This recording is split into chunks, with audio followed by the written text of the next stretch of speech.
이 골로새 교회가 처한 위기는 이단들의 공격, 잘못된 사상들이 교회의 기본이 되는 복음을 흔드는, 말씀을 흔드는 그런 문제로 인해서 이 골로새 교회가 쓰여졌습니다.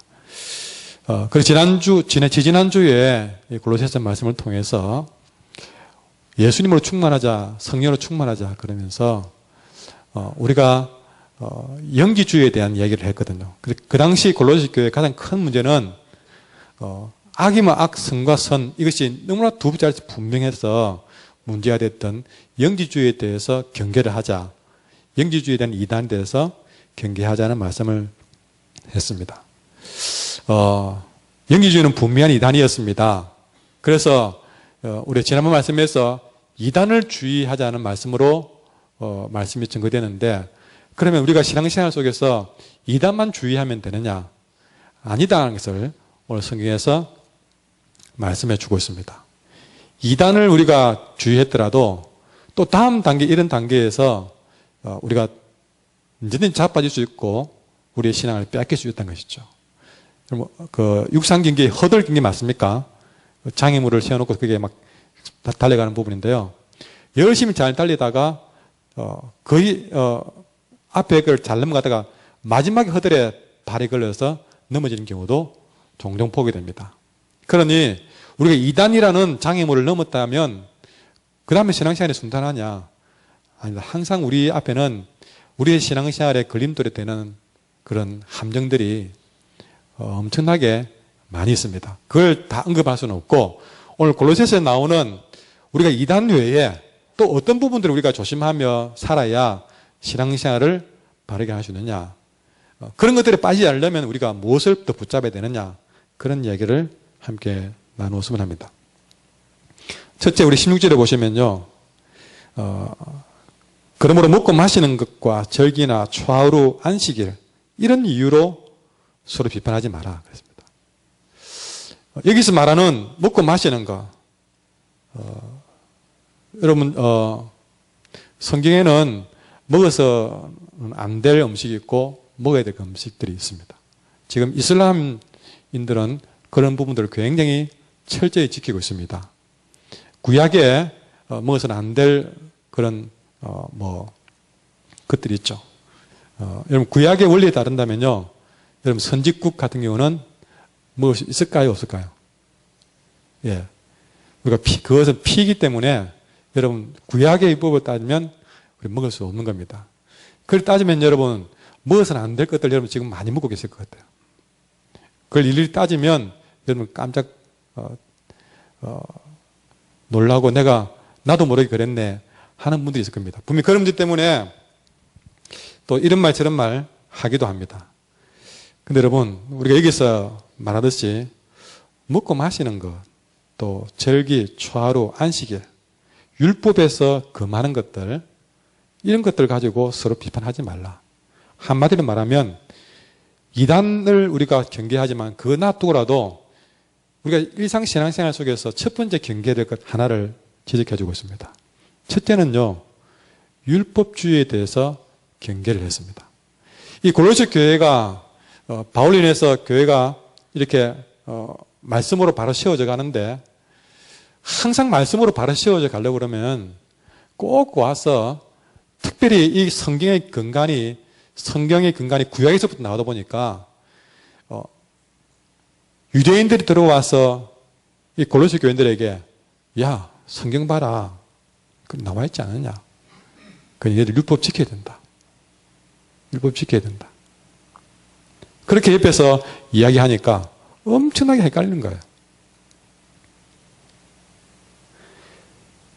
근데 여러분 성경에 나와 있다 그러니까, 구약에 있다 그러니까, 율법을 지켜야 된다 그러니까 누군들 성경이라 그러니까 헷갈리지 않겠습니까? 근데 중요한 사실을 넣어주게 되는 거예요. 여러분 예수님은 그 율법 시대에 살았던, 율법에 정죄받았던 그 자를 예수 그리스도의 보혈의 피로 여러분 깨끗하게 용서해 주셨습니다. 다시 말해서 율법에 더 이상 사로잡힌 인생이 아니라 복음으로 인해서 더욱더 자유케 되도록 십자가에서 피 흘려 죽었단 말이죠. 그런 예수를 믿고 있는 사람들에게 다시 또 가져와서 율법주의를 들이대는 것은 이미 벗어버린 헌옷을 또 입어야 된다고 소리치는 것과 똑같이 되는 거예요. 예수님 때문에 자유였다고 기뻐하는 사람에게 그러면 안 돼. 너 이것도 지켜야 돼 하고 발목에 쇠고랑 걸고 목에 목걸이 걸고 머리에 면류관 씌우고 다 씌우다 보니까 오히려 예수도 믿어야 되고 율법도 지켜야 되는 두 배나 더 가중된 신앙생활을 하니까 전부 헷갈리게 되는 거예요. 여러분, 예수님은 십자가에서 이런 우리의 무거운 짐을 다 해결해 주시고 우리에게 참 자유를 주신 분입니다. 더 이상 그런 일에 얽매여서 이것 해야 될까 말아야 될까, 이것 하면 죄짓고 저것 하면 혼나고 이렇게 해서 정말 아슬아슬하게 신앙생활하는 것이 옳은 일일까? 아니다. 예수님은 그런 구속으로부터 우리에게 참 자유를 주기 위해서 온전히 십자가에서 피 흘려 죽으셨다는 것이죠. 그렇게 가르쳐 나왔는데 율법주의에 들어와서 다시 복음을 전하기 전 이전 사항으로 되돌려 놓으니 바울이 가장 화가 난 부분이 바로 이것이었습니다. 차라리 완벽한 이단이라면 이단이라고 혼을 내겠는데 이단도 아니면서 여러분 이단보다 더한 굴레를 성도들에게 씌우니까, 그래서 이거 먹는다고 저거 마시지 말라고 그렇게 이거 타라 저거 타라 자꾸만 율법의 규례를 자꾸만 들이대니까 그런 일로 서로 비판하고 영적으로 손해를 보니까 여러분 바울은 다시 한번 골로새 교회에 이런 율법주의는 성경적이지 못하라고 얘기하면서 경계하라고 이야기하고 있습니다. 물론 이렇게 율법주의로 또 율법을 잘 지켜보자 하는 것은요, 분명히 신앙생활을 대충대충 하려고 하는 사람들은 그러지 않을 겁니다. 좀 신앙생활을 열심히 해보려고 하다 보니까 이것도 지켜야 된다 저것도 지켜야 된다, 참으로 교회 오니까요 지켜야 될 게 너무너무 많습니다. 무엇이? 근데 그런 지키는 것들이요 대부분 다 신앙생활을 대충 하려고 하는 사람들에게는 나오지 않습니다. 대부분이 열심히 하려고 하는 사람들에게서 그런 율법주의 비슷한 것이 만들어지는 것이죠. 이런 이야기가 골로새 교회를 점점 힘들게 할 때에 바울은 16절에서 절대 이렇게 먹고 마시는 것이나 안식일 이런 율법주의로 인해서 너희를 비판하지 못하게 하라고 단단히 못을 박습니다. 그러면서 하는 말이 17절 같이 읽어보겠습니다. 시작. 이것들은 장래일의 그림자이나 몸은 그리스도의 것이니라. 아멘. 여기서 지금까지 이거 먹느냐 마시느냐 절기, 초하루, 안식일 이 모든 것들은 장래일의 그림자다. 이 장래일은요 예수님을 두고 말합니다. 예수님이 오실 것에 대한 그림자에 불과하고 실제 몸은 예수님의 것이다.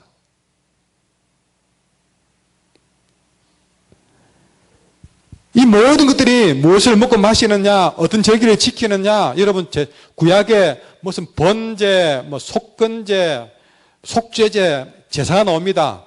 이런 제사들, 절기들, 안식일 이런 모든 것들 가운데에서 이야기하고자 하는 것은요, 구약 율법에서 말하고자 하는 것은 한마디로 말하면 예수님입니다.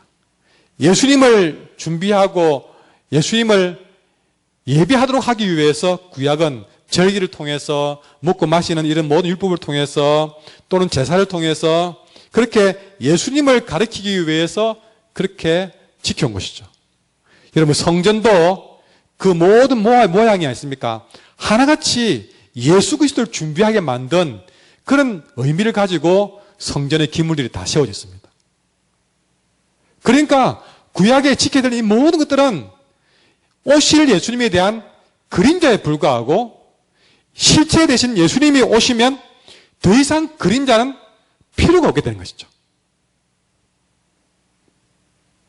다시 말해서 예수님만 제대로 믿으면 더 이상 먹고 마시느냐 이런 일에 율법에 사로잡혀 있을 필요가 없다는 사실입니다.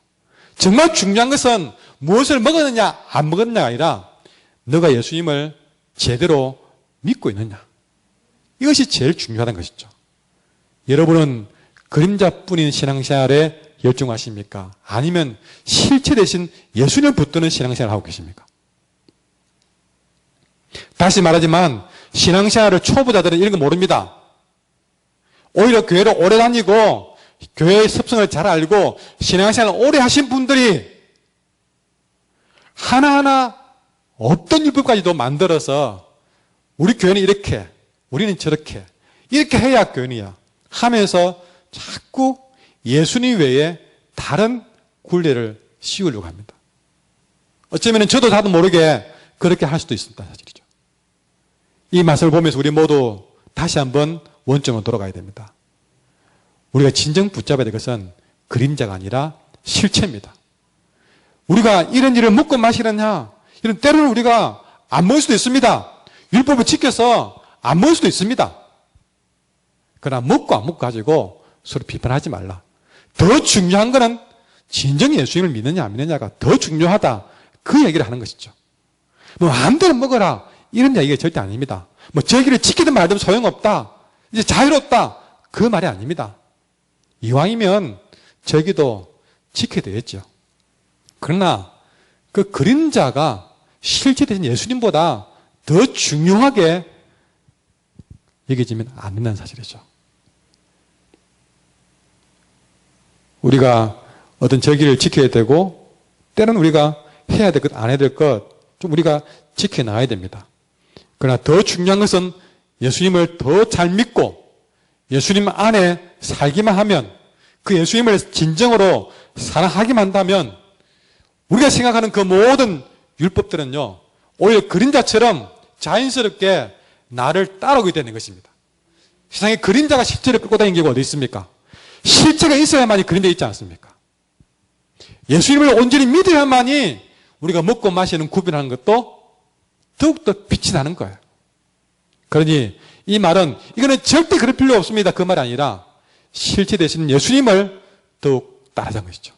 그러면 그림자 되는 지켜야 될 것, 먹고 마시는 것 이런 것들은요 예수님을 잘 믿으면 평소에 어려운 것도 더 잘 지킬 수 있도록 도와줄 줄 믿습니다. 따라합시다. 그림자를 따르지 맙시다. 실체를 따릅시다. 여러분, 그러니 항상 예수님 그분만 바라보는 우리의 믿음이 있어야 될 줄 믿습니다.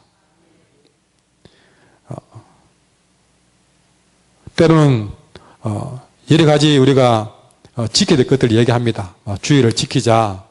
또 또 것들이 있겠죠. 때로는 우리가 술을 먹어야 되느니, 담배를 피워야 되느니, 이런 등등의 이야기도 있을 수 있습니다. 그러나, 그것만 가지고, 어떤 분들은 내가 담배를 먹고 교회 못 가요. 그건 중요한 일이 아니잖아요. 그건 그림자이잖아요. 정말 여기 와서, 때는 몇 년도 다니더라도 못 끊었습니다. 그러나, 그 때문에 예수님의 복음을 듣도 보도 못하면 그건 더 억울한 일이다. 그래서 여러분 혹시나 여러분이 그런 분 오겠지만 당연히 좀 담배 좀 끊고 교회 오세요. 그러니까 어떻게 냄새나 되겠어요? 절대 그런 말 하지 마세요.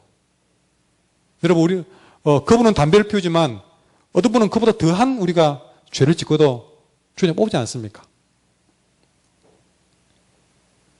그 그림자 때문에 복음을 빼앗기지 맙시다. 근데 중요한 거는요, 그분이 교회 와서 어쨌든 그렇게 이걸 못 끊어서 몇 년을 그래도 이렇게 산다 합시다. 어느 날 예수님에 대해서 제대로 깨닫고 그분이 믿음을 생겨나면요, 끊으라 말 안 해도 스스로 끊게 되어 있습니다.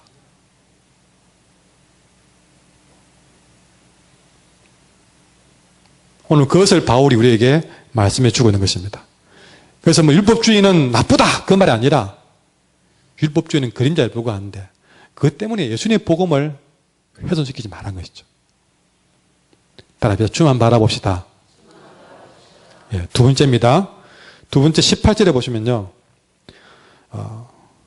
아무도 꾸미는 겸손, 꾸미는 겸손과 천사 숭배를 이유로 너를 정죄하지 못하게 하라. 두 번째 경계한 거는요. 꾸며낸 겸손을 경계하라고 했습니다.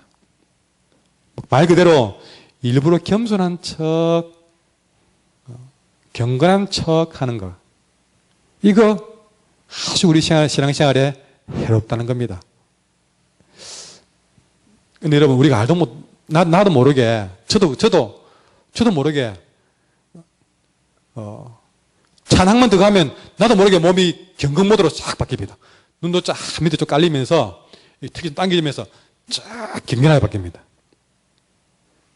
왜 그런 건 모르겠어요. 이게 나도 모르게 종교적인 습관이 붙은 것 같아요.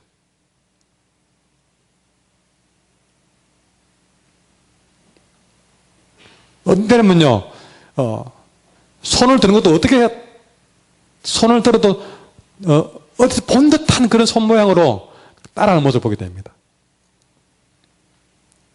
어떤 때는 설교하면서 어떤 유명한 그런 목사님의 목소리를 따라하는 경우도 봅니다. 여러분, 한국 교회가 이렇게 너무 따라하는 게 많아요. 너무 따라하는 게 많고, 꾸며내는 게 많습니다. 여러분, 꾸며내는 것, 그거는 굉장히 눈에 보이지 않는 그런, 그게 해가 될까 싶지만요. 꾸며내기 시작할 때부터 우리는 자꾸만 거짓된 신앙생활에 빠지게 됩니다. 허세에 빠지게 됩니다. 사탄이 그걸 보고 얼마나 좋아하겠습니까? 정말 신앙적으로 잘 보이기 위해서 취하는 모든 태도를 꾸며낸 겸손이라고 할 수 있습니다. 여러분, 너무 남 따라하려고 하지 맙시다. 여러분, 목소리도 남 따라가려고 그러고, 폼도 남 따라가려고, 무슨 경건한 모양이래 따라하는 것처럼, 저러면 경건한 것처럼, 그래 하지 맙시다.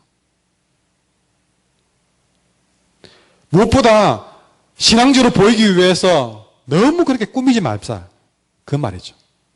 바울은 이걸 두고 굉장히 고개를 저으면서 그러지 말라고 부탁합니다. 무엇보다 그 당시에 꾸며낸 겸손은 어떤 겸손이었냐? 여러분, 좀 더 잘 믿기 위해서 고행의 길을 가는 사람들이 있었습니다. 지금은 그런 경우 많이 없는데요. 이 당시에는 그런 사람들이 많았습니다. 한동안 그 교회에 이런 고행의 길을 가는 사람들이 참 많았어요. 지금도 저 어디 중국이나 아니면 티베트나 저런 데 가보면 오체투지라고 그럽니까? 그러면서 정말 그 고행의 길을, 그 먼 길을 땅의 기도시에서 고행의 길을 가는 사람들 자주 보는데요. 예전 기독교에도 그렇게 고행의 길을 가는 사람들이 많았습니다. 종교교회가 루트도 고행의 길을 경험하게 되었습니다. 여러분, 고행의 길을 선택할 때에 인도나 불교의 수도성처럼 그렇게 고행의 길을 걷는 사람들을 볼 때에 참 경건해 보입니다.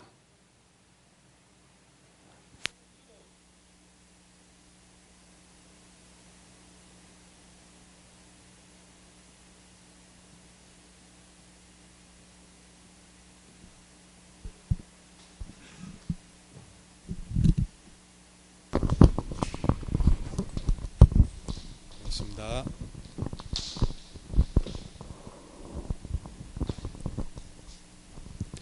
때로는 저도 이 고행의 어떤 그런 길을 가는 모습을 동경하게 되었습니다. 그런데 이 말씀을 보니까 내가 꾸며낸 겸손에 빠질 뻔했구나 하는 생각을 하게 되었습니다. 여러분, 우리가 때로는 살다 보면 예수님이 40일 동안 금식하신 것처럼 고행의 길을 가야 될지도 모릅니다. 그러나 일부러 그 길을 갈 필요는 전혀 없습니다.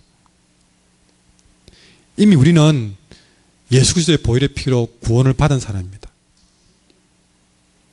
그런데 여러분, 이미 구원을 받고 은혜를 받고 사는데 고행의 길을 가는 사람들이 왜 문제일까요, 여러분? 왜 꾸미는 겸손이 문제일까요? 왜 신앙적으로 더 잘 보이는 것이 문제가 될까? 제가 방금 말씀드렸지만 이미 우리는 구원도 받았고 충만한 은혜 가운데 살아갑니다. 그런데 내가 좀 더 겸손한 모습을 꾸미됨으로써, 경건한 모습을 보임으로써, 신앙생활 잘한 것을 보임으로써 우리가 그 하나님의 은혜를 좀 더 내가 어떻게 하면 좀 더 할 수 있을까 하는 생각이 나도 모르게 교만하게 들이는 것이죠. 내가 이렇게 찬양하면 더욱더 은혜가 되어질 것 같아. 그게 너무 어려서로 보여요. 그러면 손을 들면 은혜스러울 것 같고, 때로는 우리가 고행의 길을 가면 더 은혜스러울 것 같고, 그게 뭐죠? 주님의 은혜가 부족했습니까? 내가 더 드려야 될 만큼 부족합니까? 여러분, 나도 모르는 과정에서 그렇게 꾸미는 겸손 때문에 하나님의 은혜를 여러분 퇴색해 만드는 그런 누를 범할 수 있다는 사실입니다. 심지어 그런 고행의 길을 가는 사람들은 결국 어떻게 됩니까? 나는 이렇게 살아왔는데 그리 살지 못하는 사람들을 보고 수준이 낮다든지 너는 왜 그것도 못해? 라고 얘기하면서 때로는 자기가 40일 금식을 해봤단 말이죠. 그러면 그것도 못 해본 사람 보고 아이 그것도 못 해봤나. 내가 좀 방언을 할 줄 안단 말입니다. 방언 못하는 사람 보고 심지어 저는 그런 말까지 들었습니다. 방언을 못한다고 하니까 눈이 동그래지면서 구원은 받았어요 그러더라고요. 여러분, 그런 일로 너희를 정죄하지 못하게 하라고 했습니다. 눈에 보이는 겸손이 없으면 그 사람은 겸손이 못한 자인가요? 여러분, 우리가 은혜를 고행을 통해서 더하지 않아도 주님의 은혜만으로 충만할 줄 믿습니다. 그 당시에 더 큰 문제는요, 이거 비슷한 것이 천사 숭배의 문제였는데, 천사 숭배라는 것은 다른 게 아니었습니다. 천사를 경험했느냐, 영적인 체험을 했느냐, 여러분 이것 가지고 천사 경험을 한 사람하고 안 한 사람 사이에 한 사람은 한 사람대로 어깨에 힘이 들어가 있고 천사 경험을 못 한 사람은 못 한 사람대로 열등감이 빠지는 거예요. 왜 나는 천사를 경험하지 못하는가? 천사 경험한 사람은요, 마치 교회에서 무슨 왕이라 된 것처럼 나는 천사를 경험했어 라고 하면서 어깨에 힘을 주고 다니고 이런 일들이 벌어진 겁니다. 여러분, 이것도 그림자에 불과합니다. 하나님이 그에게 천사를 경험하게 만드는 신비한 체험을 했다고 합시다. 그는 그 사람이 우울해서가 아니라 그 한 사람의 신앙에 어떤 필요에 의해서 도움을 주기 위한 한 번의 선물이었지, 다른 사람보다 뭔가 그 사람이 더 나아서 신비한 체험을 하게 한 것이 아니라는 것이죠. 여러분이 방언을 하든 여러분이 어떤 영적인 어떤 체험을 했든 간에 그 체험이 다른 사람보다 수준이 높아서 그 체험을 한 것이 아니라는 것입니다. 그 체험을 했다고 그 사람의 신앙의 수준이 높고 그 체험을 못한 사람은 신앙의 수준이 낮은 것이 아니라는 것이죠. 보여지는 그 모든 것들은 여러분 진짜에 비하면 그림자에 불과하다는 것이죠. 그것이 그 사람에게 더 나아주신 것이 아닌데 사람들은 그 신비한 체험을, 특별한 경험을 자랑하며 다니면서 마치 나는 특별한 은혜를 받은 것처럼 그렇게 다니더란 것이죠. 이런 사람들 향해서 바울은 19절에 이렇게 말합니다. 머리를 붙들지 아니하는지라. 이런 머리를 누구로 말합니까? 예수님을 두고 말합니다. 그렇게 신비의 체험을 붙들고 사는 사람들도 역시 그들은 머리 대신 예수님을 붙들지 못한 사람입니다.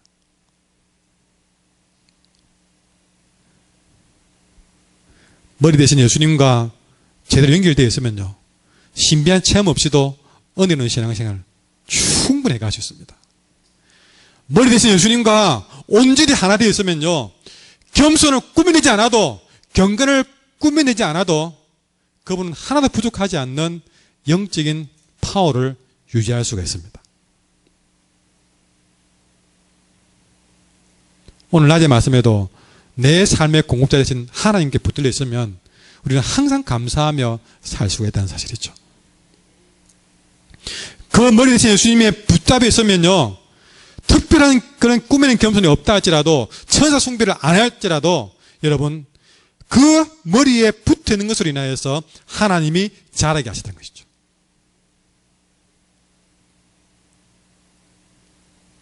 우리가 어떤 특별한 체험을 하면 그 체험이 우리가 예수님 안에 있는 것에 비해서 얼마나 더 귀한 것이 되겠습니까? 아닙니다. 아무리 좋은 체험 가져도 그 사람이 예수님 안에 있지 않으면 그 체험은 그 사람에게 유익이 못 됩니다. 아무리 방언을 청산유수같이 한다 할지라도 그 사람이 예수님 안에서 예수님 닮은 사람으로 살지 못하면 그 방언은 아름다운 소리가 아닙니다. 아무리 그가 사람들을 살릴 만한 은사가 있다 할지라도 그 신비한 체험은 그가 예수님만 했지 않으면 그의 인생을 유익하게 하지 못한다는 사실이죠. 신비한 체험 1000번 만번보다 더 귀한 것은 내가 지금 주님 안에 예수님을 온전히 믿고 있는 바로 그 믿음일 것입니다. 제 아무리 천사를 보고 방언을 하고 예를 한다 할지라도 주님이 내 안에 충만히 거하시는 바로 그것을 내가 경험하지 못한다면 우리는 사실은 불쌍한 체험을 한 것입니다. 그림자의 마음을 뺏기지 마십시오. 실체 대신 머리를 붙들지 아니하면 안 될 줄 믿고 주님 안에 거하는 믿음이 되기를 바랍니다. 마지막으로 경계하는 것은 20절에 보시면요. 너희가 세상의 초등학문에서 그리스도와 함께 죽었거든 어찌 세상에 사는 것 같이 규례에 순종하느냐. 여러분 이 당시에 이 골로새 교회의 문제는 아까 말한 그런 꾸미는 겸손과 비슷한 건데요. 금욕주의가 있었습니다. 금욕주의. 이 금욕주의는 여러분 그 당시에 금욕 그러면 지금도 금욕 그러면 좋은 말이죠. 여러분 욕심을 다스리고 여러분 금욕하는 거 좋은 일 아니겠습니까? 그런데 여러분 그 당시에 기도하며 술을 받던 그런 사막에 들어가서 그렇게 기도하며 술을 받던 이 사람들이 제일 중요하게 생각한 것이 금욕이었습니다. 그런데 여러분 금욕도 지나치니까 문제가 되어버렸습니다. 금욕이 지나치니까 금욕도 필요한 영적 덕목 가운데 하나지만 그 금욕이 너무 지나쳐 버리니까 아까 말했지만 예수 그리스도의 복음을 훼손시키더라는 것이죠. 그래서 이 금욕주의를 가지고 이것도 안 된다, 저것도 맛보지 마라, 먹지도 마라, 만지도 말라. 그래서 심지어 금욕주의에 빠져서 여러분 하나님 앞에 신앙생활 잘해보겠다고 결혼을 해서 하고 나서도 전혀 부부관계 없이 그렇게 금욕을 지키는 것이 신앙생활 잘하는 것처럼 아예 교회 와서 집이고 뭐고 다 떠나서 교회 와서 막 여기서 먹고 자고 하면서 여기서 주여 주여 하면서 사는 것이 그게 신앙생활 잘하는 것처럼 그렇게 생각하는 경우가 생깁니다. 심지어는 막 어떤 목사님은 아예 막 교회에서 산다 하더라. 와, 목사님 대단합니다. 여러분 정말 그걸 폄하하는 것이 아니라 그것이 하나의 우상이 되어버려서 교회에서 막 먹고 자고 아예 막 집에 안 가고 상심만 하나도 먹고 안 마시고 그사 교회에서만 사는 그게 최고로만 생각하는 그런 기형들이 우리 한국교회도 있었습니다.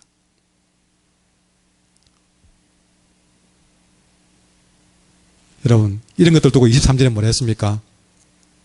이런 것들은 자의적 숭배와 겸손과 몸을 괴롭게 하는 것은 지혜 있는 모양이나 육체에 따르는 것을 금하는 데는 조금도 유익이 없었다고 했습니다.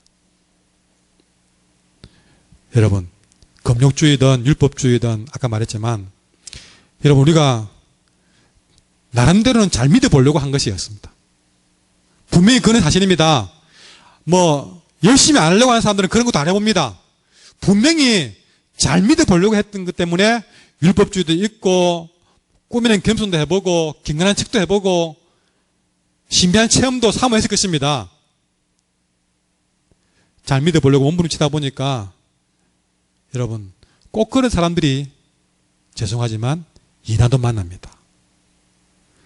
그렇게 하려고 하다 보니까 잘못된 신앙도 가게 되는 것이죠.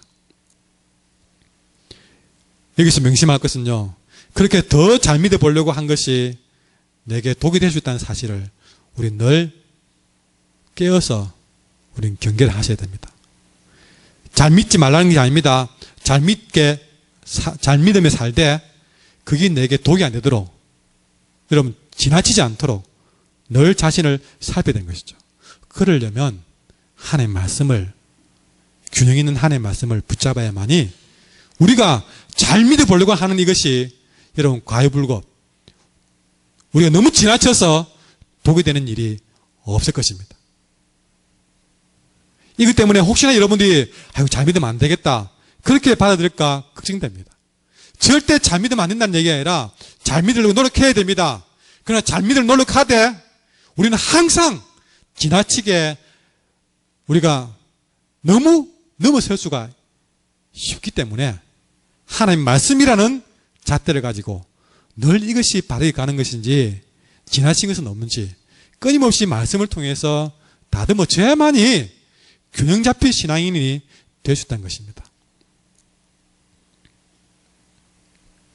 우리의 삶에서 어디 좀 유명한 사람이다 그러면 여러분 그것 때문에 달려가지 마세요. 여러분 한두 번 가보면요 또 그것 아무것도 아닙니다. 어떤 유명한 어떤 그런 집회에 있다 때는 가보고 싶지 않겠습니까? 그러나 여러분 너무 그런데 여러분 매달려 살지 마십시오. 그러다 보면 나도 모르게 그림자를 따르게 되어 있습니다.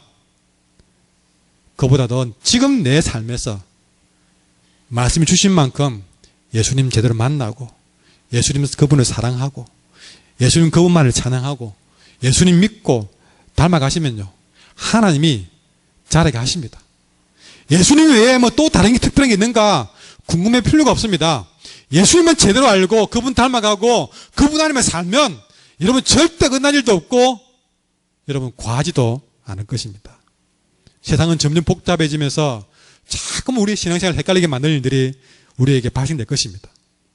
그럴 때일수록 더욱 중심을 잡고 이쪽 저쪽 치우침이 없이 흔들리지 않으려면 여러분 내 주변에 어른거리는 그림자에 현혹당하지 마셔야 됩니다. 여기 이런 사람이 있더라 저런 집회가 있더라 그게 마음을 빼앗겨서는 안 될 것입니다. 그럴 때일수록 예수님과 말씀 붙들고 살아가면 여러분 절대 후회 없는 신앙생활 할 수 있도록 그렇게 인도할 줄 믿습니다. 여러분 죄송하지만 우리 한길교회는 말씀으로 살려고 하는 건전한 교회입니다. 이런 교회 다니는 것을 우리는 감사히 여기셔야 됩니다. 적어도 이 말씀에서 벗어나지 않으려고 저는 몸부림칩니다. 그러니 여러분 부족하지만 한 목사의 그런 가르침을 잘 따르면서 그렇게 말씀대로 예수님 붙들고 살아가면 절대 여러분의 신앙생활은 어긋나지 않을 줄 저는 믿습니다. 따라서 주님만 바라봅시다. 이제 우리 말씀을 생각하면서 함께 찬양하겠습니다.